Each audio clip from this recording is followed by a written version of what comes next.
un skieur de 80 kg, bon 80 kg c'est la masse, hein. Donc un skieur de masse de 80 kg, équipement compris, donc c'est même avec ses équipements, glisse sur une piste plane, rectiligne, mais c'est un peu incliné parce que vous voyez que elle est rectiligne inclinée d'un angle de 30 degrés. Donc ça veut dire que c'est un plan incliné.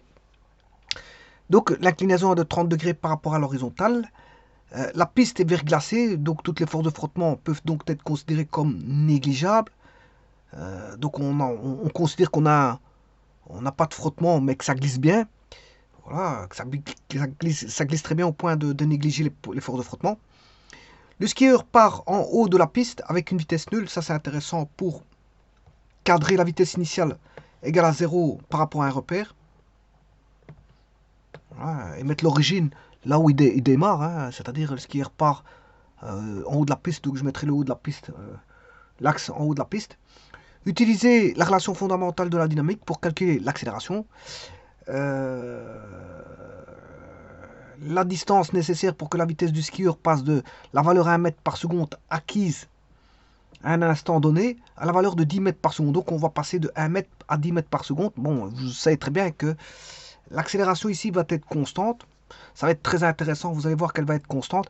Et comme l'accélération est constante, on va utiliser une formule particulière. Bon, on peut utiliser les formules de la cinématique, mais on peut passer par une formule toute faite, hein, bon, recalculée, redémontrée par les formules de la cinématique. Donc il ne faut pas repasser par les formules de la cinématique pour entrevoir la formule là qui fait intervenir voilà, une vitesse à un instant donné et une autre vitesse à un autre instant. Donc vous allez voir la formule qui va être introduite dans ce cas de figure-là.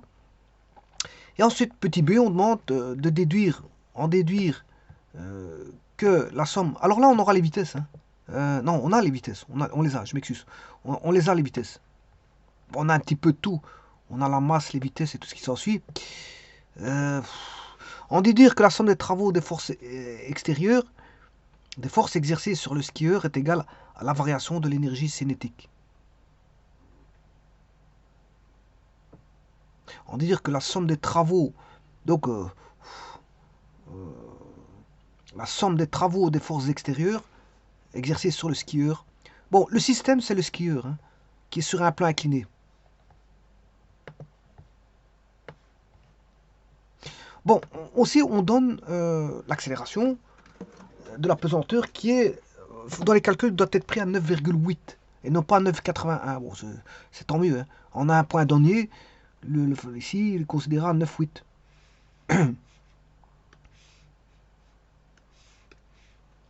Eh bien, on va faire ce problème-là. Donc, il faut calculer l'accélération qu'on ne connaît pas. Ben, tout d'abord, je vais déjà mettre ce qu'on a en possession. Alors, qu'est-ce qu'on a en possession? On a une surface horizontale et un plan incliné. Bon, j'exagère le 30 degrés. Hein. Je l'exagère. Pour pouvoir bien voir les angles qui vont intervenir par rapport aux forces. J'exagère. Il n'y a pas 30 degrés ici, mais voilà, c'est pour mieux voir les forces. Donc on a le plan incliné, on a le skieur,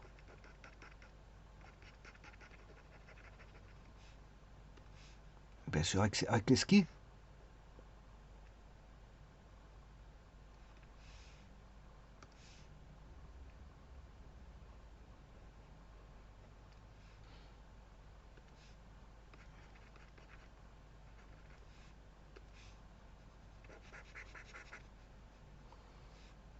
Bon, normalement il est équipé d'un casque et tout ce qui s'ensuit, d'une combinaison spéciale. Il a un casque, il possède un casque de sécurité. Une combinaison bien sûr de sécurité. Enfin, il est équipé. Le bonhomme est équipé. Bon, ça c'est une chose. Alors pourquoi je dis c'est une chose? Parce qu'en fait, en bout du compte, oui, on sait bien qu'il possède une masse. Il possède une masse M de 80 kg.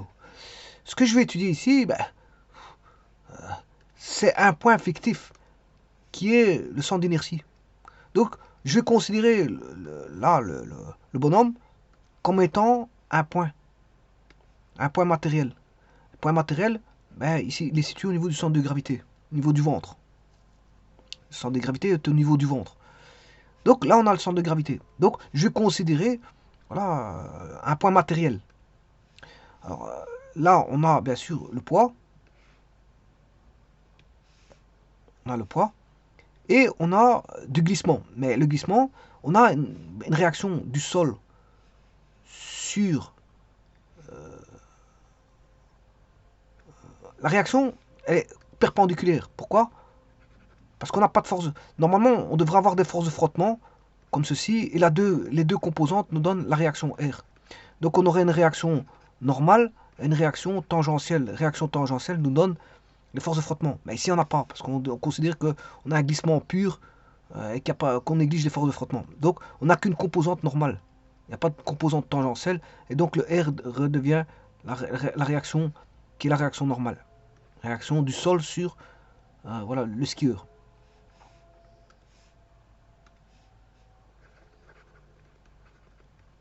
Alors, j'ai dit que, d'après l'énoncé, donc on a bien un skieur de 80 kg, équipement compris, glisse sur une piste plane, rectiligne inclinée d'un angle de 30 degrés par rapport à l'horizontale. La piste est verglacée, toutes les forces de frottement peuvent donc être considérées comme négligeables. Voilà, c'est fait. Le skieur part en haut de la piste à une vitesse nulle. Donc, c'est-à-dire que là, je vais positionner mon axe qui va passer, bien sûr, par le centre de gravité. Donc, à un moment donné, je vais mettre voilà, parallèle bien sûr à la trajectoire. Ça c'est le X, l'axe X. Alors l'axe Y, il va commencer à un endroit où la vitesse est nulle. Donc sa vitesse, c'est un repère orthonormé avec une origine O ici, où x0 égale 0, parce qu'il démarre, il débute, voilà, le skieur part en haut de la piste avec une vitesse nulle. Donc V0 égale 0, et je considérais que x0 égale 0 et v0 égale 0. Ça c'est y et ça c'est le x. Voilà mon repère, bien sûr, avec un vecteur de base qui est i et j.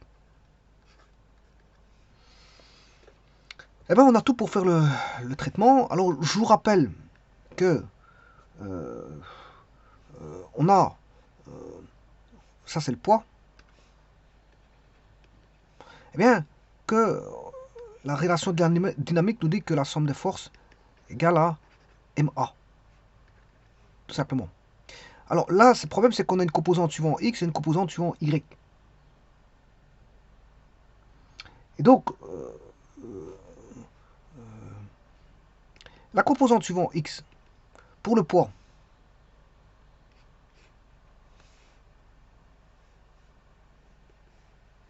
petit instant, parce que ici, je vais le remettre vers...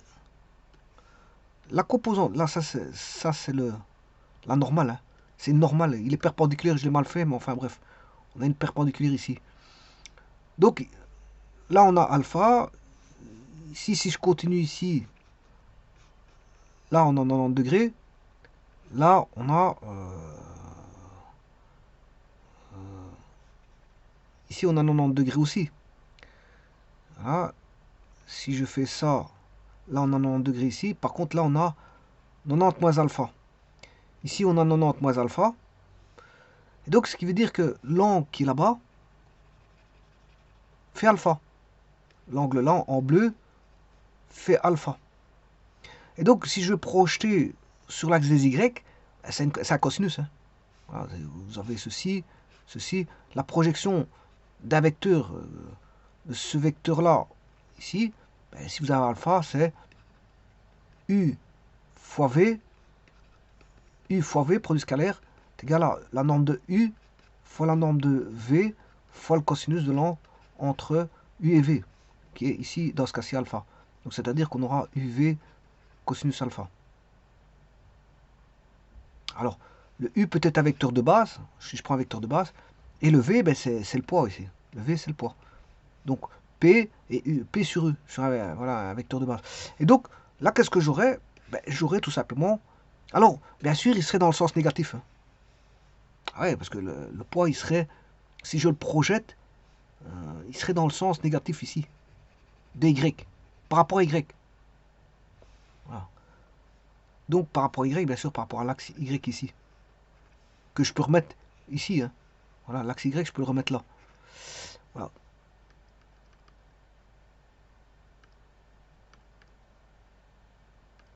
Donc je peux écrire que, comme il est négatif, on aura moins PY, ça c'est le poids suivant Y. C'est la composante du poids P, donc le poids P qui est là, moins P cosinus alpha. Bien sûr, comme c'est en Y, c'est J. C'est J. Voilà. Donc je fais la projection sur l'axe, ça fait P moins P cosinus alpha. J. Et puis, je vais regarder la réaction. Bon, mais la réaction, elle vaut R. est égal à la masse fois l'accélération suivant X. Alors maintenant, je fais la même chose pour la projection suivant Y. Là, c'est un cosinus, mais là, c'est 90 moins alpha. C'est l'angle de 90 moins alpha. Et cosinus de 90 moins alpha, ça fait sinus alpha.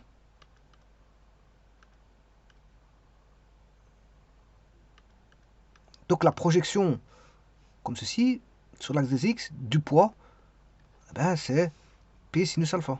Et il est positif par rapport à l'axe X. Il est dans le même sens que l'axe X.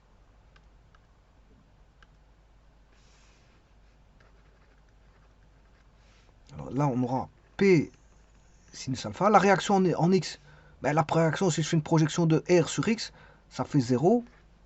Et on aura MA Y. Voilà. Et ça, c'est la somme des forces égale MA. Sachant que, bien sûr, l'accélération, bien sûr, du centre d'inertie à X, c'est égal à la dérivée d carré X sur dt carré, et à Y égale d carré Y sur dt carré. Simplement, l'accélération en Y, elle est nulle. Il n'y a pas d'accélération en Y. Il n'y a qu'une accélération suivant la pente. Et la pente, c'est la direction X. Suivant Y, il n'y en a pas. Donc AY vaut 0. Donc ça veut dire qu'ici, on a déjà ceci. MAY. Non, ça c'est MAX, je m'excuse. Je me suis trompé.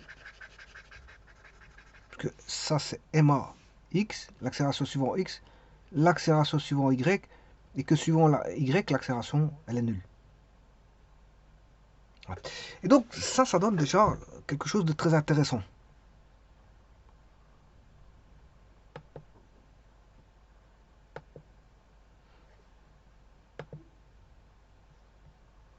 Je vais faire une copie.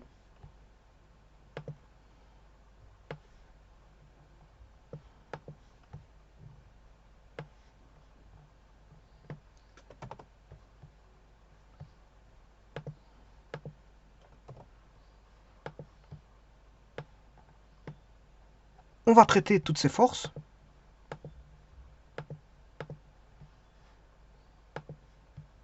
Donc, ces équations, ces deux équations.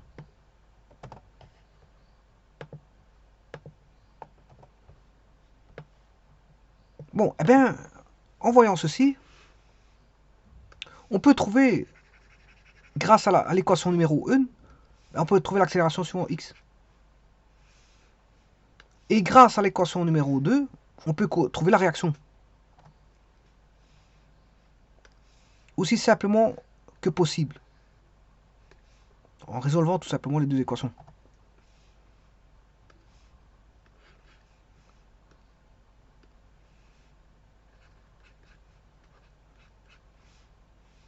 Donc ça veut dire que vaudra à X? Ça vaut P sinus alpha. Mais le poids c'est M fois G sinus alpha. Bien sûr, divisé par M. Hein. Divisé par M. Divisé par M. Donc l'accélération vaudra G sinus alpha. De quoi va dépendre de l'accélération? Ben, de la pente. Tout bonnement de la pente, parce que le G est constant. Donc l'accélération dépend de la pente. En X, parce qu'en Y, ça vaut 0. Autre chose, la deuxième équation va me fournir la réaction.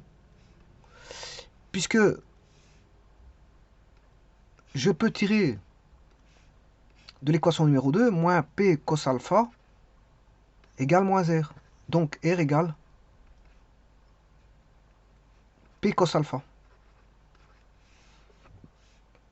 En deux temps de mouvement, je trouve que vaut la réaction. Alors, on la connaît maintenant. Parce que on connaît le poids et on connaît l'angle d'inclinaison. Donc, on connaît la réaction et on connaît l'accélération suivant X du centre d'inertie.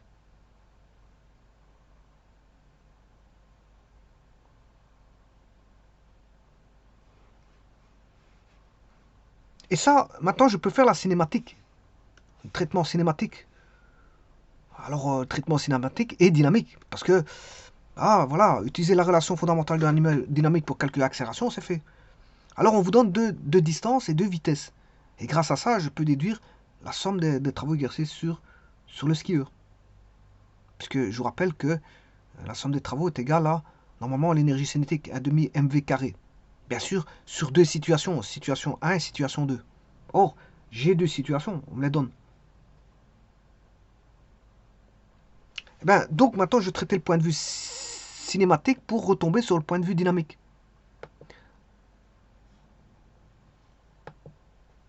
Donc l'accélération, je la connais. Bien sûr, suivant x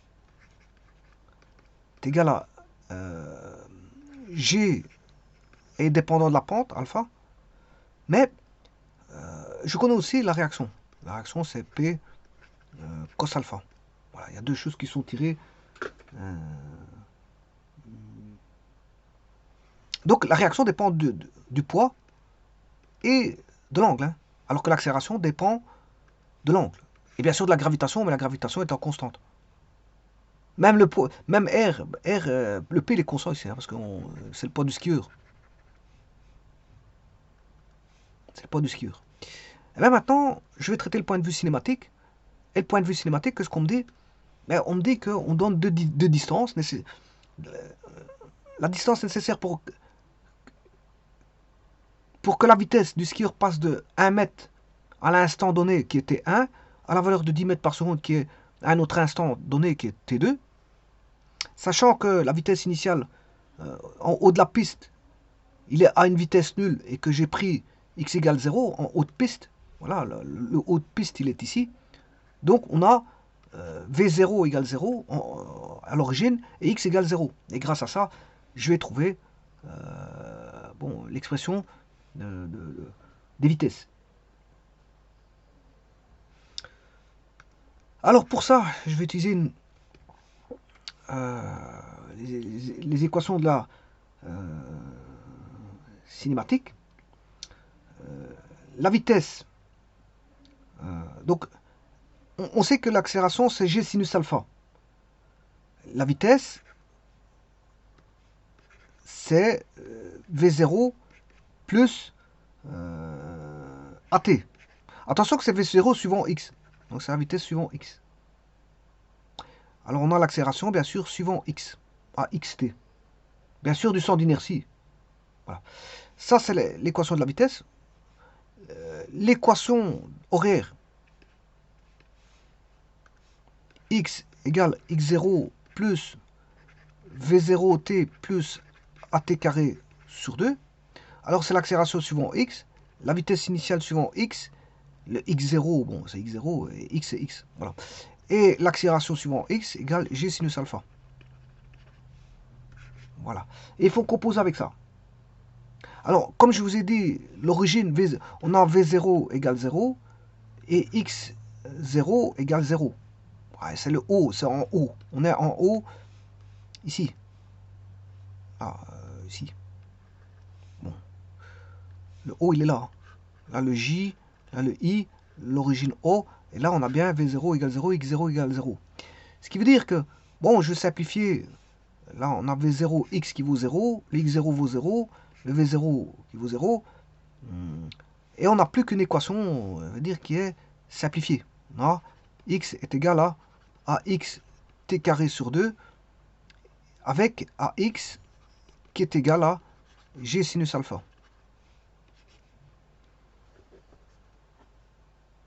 Et bien sûr, v de x est égal à axt.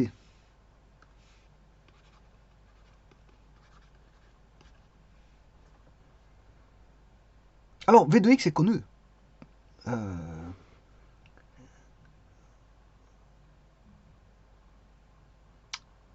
Au niveau de l'expression temporelle, v de x égale axt, sachant que ax égale g sinus alpha. Alors, on sait bien que les mouvements, l'accélération ici, elle est constante, donc je peux aller chercher une formule qui a été décrite dans une de mes vidéos, qui est une, voilà, delta v. Comme l'accélération est constante, a égale constante, suivant x, ben, je peux écrire que ça fait 2ax delta x. 2ax delta x. Les écarts, je les ai, hein, puisque j'ai deux situations. Voilà, j'ai deux situations, je vais aller chercher par après. J'ai une situation qui est à T1 qui est voilà, 1 mètre par seconde et T2 qui est 10 mètres par seconde. Voilà, donc j'ai deux situations. Donc je peux écrire ceci. Et delta x2, ben, c'est x2 moins x1. Voilà. La distance nécessaire pour que la vitesse du skieur passe de la vitesse V1 à la vitesse V2, c'est-à-dire de 1 mètre par seconde à 10 mètres par seconde. Donc, je vais reprendre celui-ci. Delta x est égal à delta v carré sur 2ax.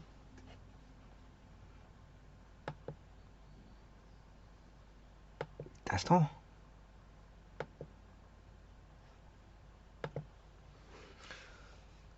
Delta x, c'est une transformation de formule. Je peux trouver delta x est égal à delta v carré sur 2ax.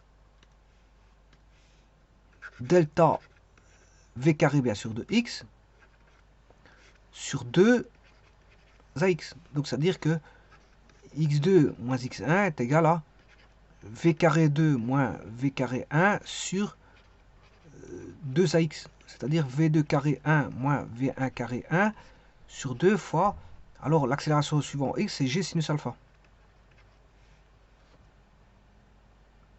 Et donc, je peux trouver la longueur effectuée. Bon, la longueur effectuée ici, je vais chercher 10 mètres par seconde et 1 mètre par seconde, et j'ai tout.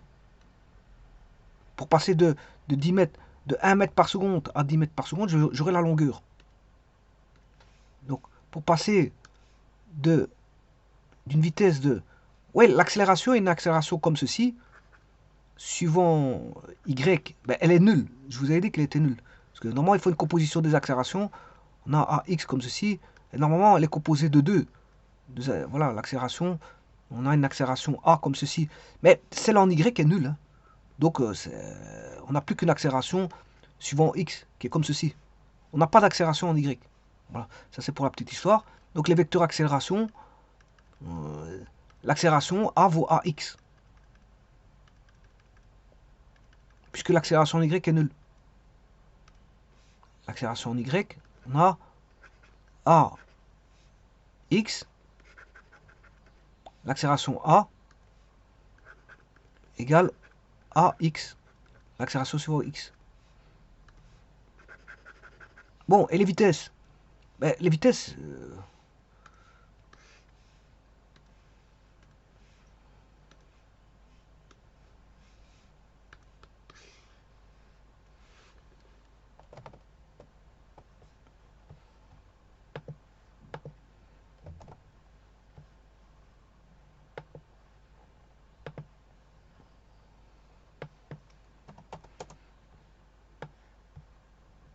voilà, on va passer, là il va passer de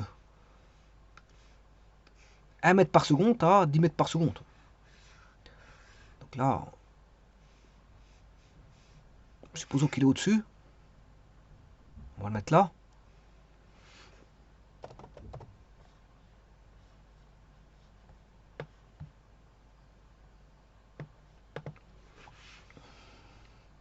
Ici, la vitesse est de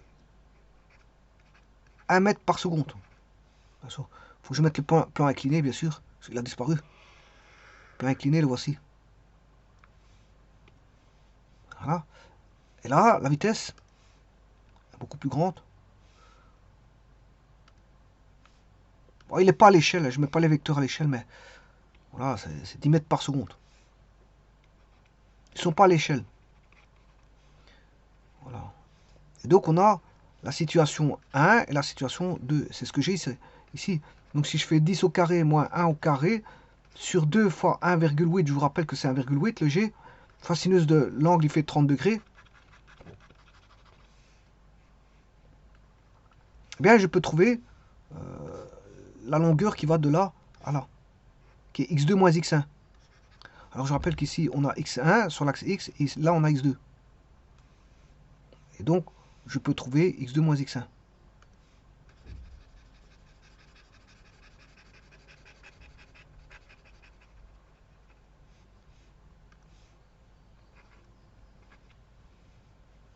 Qui est L.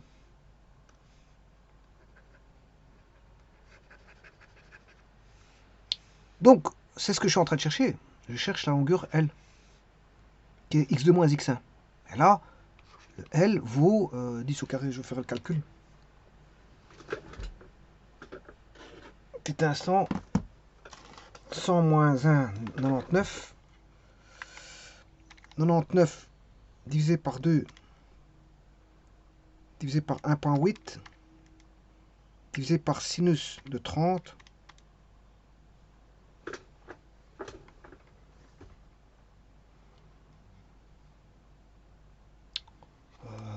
Je sais pas pourquoi le G fait pas. Je sais pas pourquoi j'ai mis 1,8 pour le G.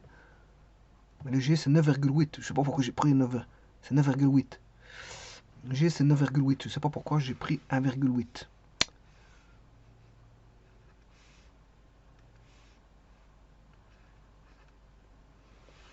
Bon, je recommence mon calcul. 100 moins 1, 99, divisé par 2, divisé par 9,8, divisé par sinus de 30.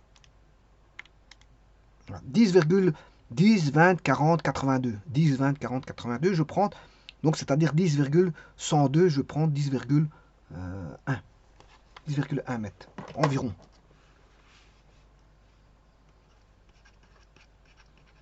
Voilà pour la longueur. La longueur a été trouvée. Et donc, je peux calculer le travail durant, le travail des forces durant cette longueur-là. Je peux trouver le travail des forces, durant, voilà, de la situation 1 à la situation 2, et prouver, voilà, que, en déduire que la somme des travaux des forces extérieures sur le skieur est égale à la variation d'énergie cinétique. On a bien une variation d'énergie cinétique parce qu'il passe de 1 mètre par seconde à 10 mètres par seconde durant la longueur qui a été établie. Et donc je peux trouver le calcul des forces extérieures entre les instants T1, T2 mentionnés. Alors pour ça, qu'est-ce que je vais faire? Ben, je vais calculer le travail des forces extérieures. Alors, je rappelle qu'on a toujours le petit dessin. Bien sûr, à deux situations. Hein.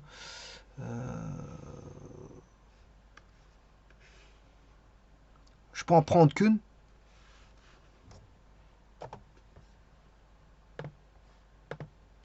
Je vais prendre celui-ci. Voilà, ici j'ai pris toutes les deux. Mais enfin, c'est pas grave. Ça me dérange pas. Ça me dérange pas. De mon qu'on voit un peu clair, c'est le principal. Donc ici, je vais effacer tout ceci. Voilà, c'est simplement qu'ici, on voit la situation 1, situation initiale, au temps T1, et la situation finale au temps T2. Donc j'ai les deux situations. Voilà. La longueur parcourue, c'est L. Et donc, le travail, on a que de... Combien de force qu'on a? On a la réaction, et on a le poids. Donc, j'aurai le travail de la réaction plus le travail du poids. Voilà, c'est égal aux travaux totaux, total. Le travail total, c'est le travail de la résultante. De la résultante. C'est le travail résultant. C'est ça que je veux dire. C'est le travail résultant. Le travail total des forces. Le travail total, c'est le travail de toutes les forces qu'on a, c'est-à-dire le travail de R et de P. Alors, le travail de la réaction, eh bien, c'est la réaction, je rappelle qu'elle est perpendiculaire comme ceci, elle vaut 0 parce qu'elle est perpendiculaire. Je rappelle qu'on a la réaction fois la longueur L, voilà, la longueur L, où je pourrais mettre le point A et le point B, c'est comme vous voulez, hein. Donc je peux l'appeler le R fois AB, c'est égal à la norme de R fois la norme de AB fois le cosinus de l'angle qui fait 90. Le cosinus de 90, ça fait 0. Donc la réaction ne provoque pas de travail. Ça, on le savait déjà. Maintenant, si la réaction était composée, voilà, on aurait une réaction normale et une tangentielle, ça c'est autre chose. Hein. Là, on aurait eu un travail dû à la force des forces de frottement, c'est-à-dire un travail, comment on appelle ça, non pas moteur, mais résistant. Donc là, si on avait eu une réaction tangentielle due aux forces de frottement, on aurait eu ça. On aurait eu une réaction normale, et la vraie réaction serait ici. Voilà, la réaction serait là. Elle serait décalée. Mais si elle n'est pas décalée, elle est perpendiculaire parce que R se confond avec Rn parce qu'il n'y a pas de force tangentielle. Et comme il y a pas de pourquoi il n'y a pas de force tangentielle? Parce qu'il n'y a pas de force de frottement. Donc s'il n'y a pas de force de frottement, il n'y a pas de travail dû aux forces de frottement. Il n'y a qu'une composante normale ici. Alors, le travail du poids. Ça, c'est le travail. Je vais être calculé que le travail de travail de R égale 0. Alors, le travail du poids. Le poids, il est comme ceci.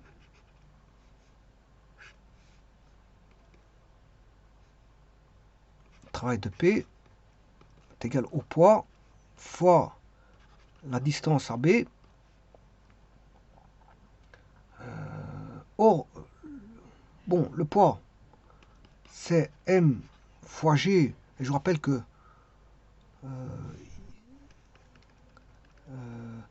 il faut aller chercher la composante horizontale. Hein.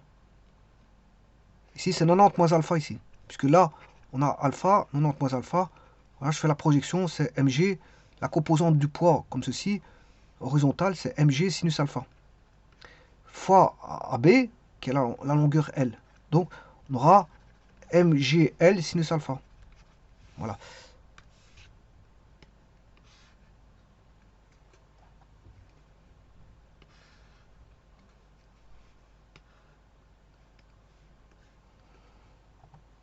Là, mgl sinus alpha.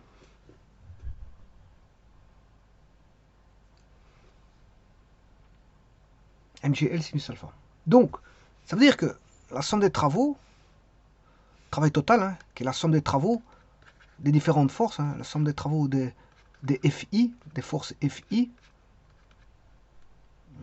eh bien, n'est dépendant que ici du travail du poids. Donc la somme des travaux n'est dépendant que de la force poids, parce que l'autre, il crée un travail nul. Il ne crée pas de travail, voilà, il crée pas de travail, voilà. Ni résistant, ni moteur. Et la somme des travaux vaut mgl sinus alpha. Bah, on connaît alpha, c'est 30 degrés. On connaît L, parce que je l'ai calculé via la cinématique, et je connais la masse, et donc la gravitation 9,8. Alors maintenant, le tout, c'est de prouver que, là, d'après ce qu'ils disent dans l'énoncé, qu'est-ce qu'ils disent? En déduire que la somme des travaux, je les ai, la somme des travaux, je l'ai.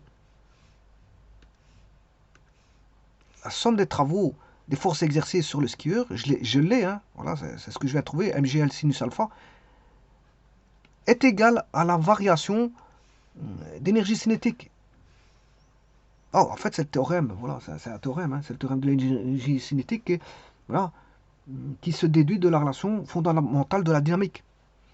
La variation de voilà, l'énergie cinétique se déduit de la relation fondamentale de la dynamique. Or, la somme des travaux des forces extérieures, c'est la relation fondamentale de la dynamique.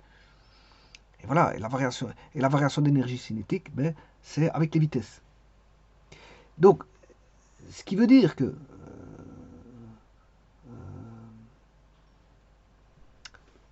on a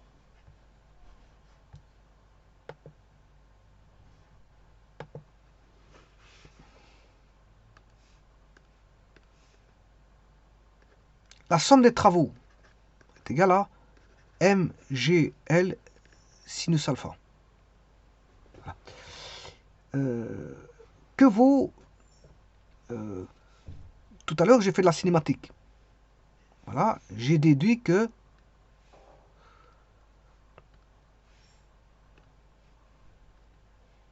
voilà, j'ai déduit que V2 moins V1 au carré est égal à 2AX. V2 moins V1 carré est égal à 2AX. Sachant que AX vaut 2G sinus alpha. Donc, V2 carré moins V1 carré égale 2AX delta X. 2AX 2AX delta X. 2AX delta X. Mais delta X, il a été calculé, ça fait L. C'est L. Voilà, ça fait L. Voilà. Et AX vaut G sinus alpha. Donc, là, je vais mettre ça ici. Donc, AX, il vaut G sinus alpha. Donc, qu'est-ce qui me reste pour avoir l'énergie cinétique? Il me rend 1 demi mv carré. Donc, G sinus alpha. Voilà. Alors, le L, je vais le mettre ici. Donc, vous voyez qu'on commence à entrevoir que la relation, que le théorème de l'énergie cinétique se déduit de la relation fondamentale de la dynamique. Pour l'instant, j'ai déjà presque l'égalité entre l'énergie cinétique, je ne l'ai pas court parce qu'il me faut un demi mv carré.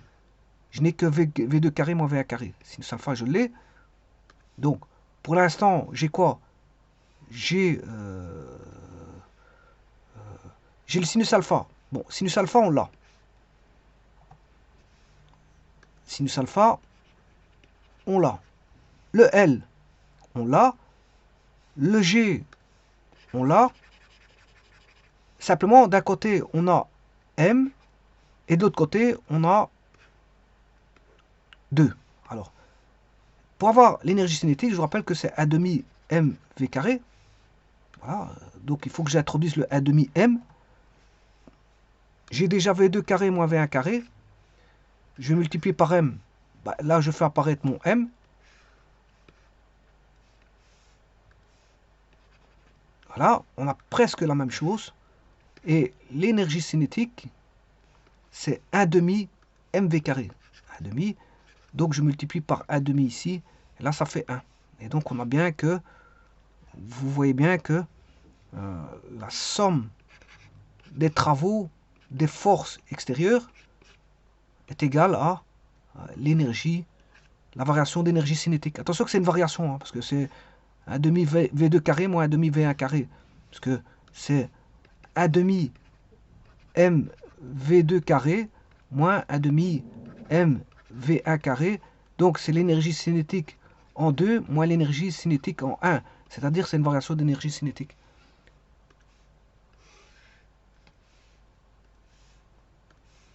Bon, et alors on connaît tout. Parce que, bon, alpha, on le connaît, c'est 30 degrés. Le L, il est connu parce que je l'ai calculé. Le G, il est connu, c'est 9,8. On connaît tout ici. Hein. Je peux calculer la variation d'énergie cinétique. Hein.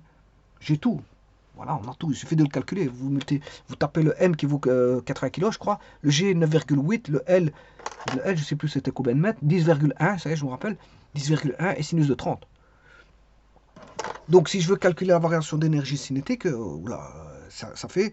Alors, c'était 80 kg, je crois. Si je me rappelle plus, parce que je me rappelle plus du poids du bonhomme. Qu'est-ce qui est marqué? Alors, 80 kg. Alors, j'ai 80 kg, oui. Et alors, la distance était 10,1. Bon, on va calculer ça. Donc, 80 kg fois le G, c'était 9,8. 80 fois 9,1. La longueur, 10,1. Faite pour passer de 1 à 1 mètre par seconde à 10 mètres par seconde, du temps T1 au temps T2, fois l'angle d'inclinaison, sinus de 30. Voilà. J'espère que je ne me suis pas trompé, je vais recommencer parce que 80 fois 9,8, voilà, égale, fois 10,1, voilà, fois le sinus de 30 degrés. Voilà. 3959,2 joules. 3959,2 joules. 3959,2 joules. 3959,2 joules pour, voilà, pour passer de la vitesse de 1 mètre par seconde à 10 mètres par seconde, qui est en même temps la somme des travaux de toutes les forces extérieures. Or, on n'a que deux forces extérieures au système. On a la réaction qui est perpendiculaire puisqu'on n'a pas de force de frottement. Et on a le poids. On a que deux forces.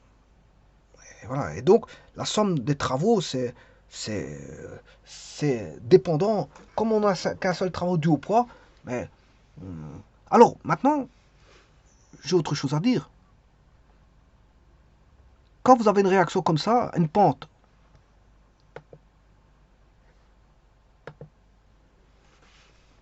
alors, si vous devez calculer l'énergie cinétique, il n'y a plus besoin de rien faire. Hein. Il suffit de savoir la distance pour laquelle il faut calculer la variation d'énergie cinétique. Donc, elle va dépendre de la longueur, là. Donc, ce qui veut dire que la somme des travaux, des forces, on aura toujours le poids. Et s'il n'y a pas de force de frottement, on aura toujours la réaction qui est perpendiculaire. Voilà, ici, c'est le centre d'inertie voilà, du skieur ou de l'objet, peu importe. Hein, voilà. C'est toujours la même chose. S'il n'y a pas de, voilà, de frottement et qu'il n'y a qu'une réaction et un poids. Quand on a une réaction et un poids, eh bien, ça va dépendre de M fois G. Vous voyez que c'est bien M fois G, là. On a M fois G. Or, M fois G, c'est quoi? C'est dépendant du poids. Voilà. Et ça va dépendre de quoi? Mais de la longueur pour laquelle on va... le corps va descendre. Donc, la longueur, c'est L. Il va dépendre de L. Mais le L est soumis à un angle alpha. Donc, L sinus alpha. Donc, on a un paramètre géométrique qui est L sinus alpha. On n'a pas une force fois un déplacement. On a plus que ça. Géométriquement, on a une force fois un déplacement dépendant d'un angle de déplacement. Il est fonction d'un angle de déplacement. Voilà, donc d'un sinus alpha. Donc ici, ce ne sera pas P fois L, mais P fois L sinus alpha. Puisqu'il faut tenir compte de la pente. Voilà. Et si vous voulez évaluer l'énergie cinétique, la variation d'énergie cinétique, c'est la somme des travaux. Voilà. Pour parcourir, bien sûr, le trajet de A à B. Bien sûr, de A à B. Tout bonnement. Donc, si on vous demande de calculer l'énergie cinétique, la variation d'énergie cinétique de AB, vous pouvez calculer la somme des travaux des forces extérieures. C'est la même chose. Hein, qui vaudra P fois L sinus alpha, tout simplement. Qui vaut 1 demi mv carré 2 moins 1 demi mv carré 1. Et voilà, qui vaut mg sinus alpha fois L. Donc c'est aussi simple que ça, mais toutes les équations ramènent à quelque chose de simple. Hein.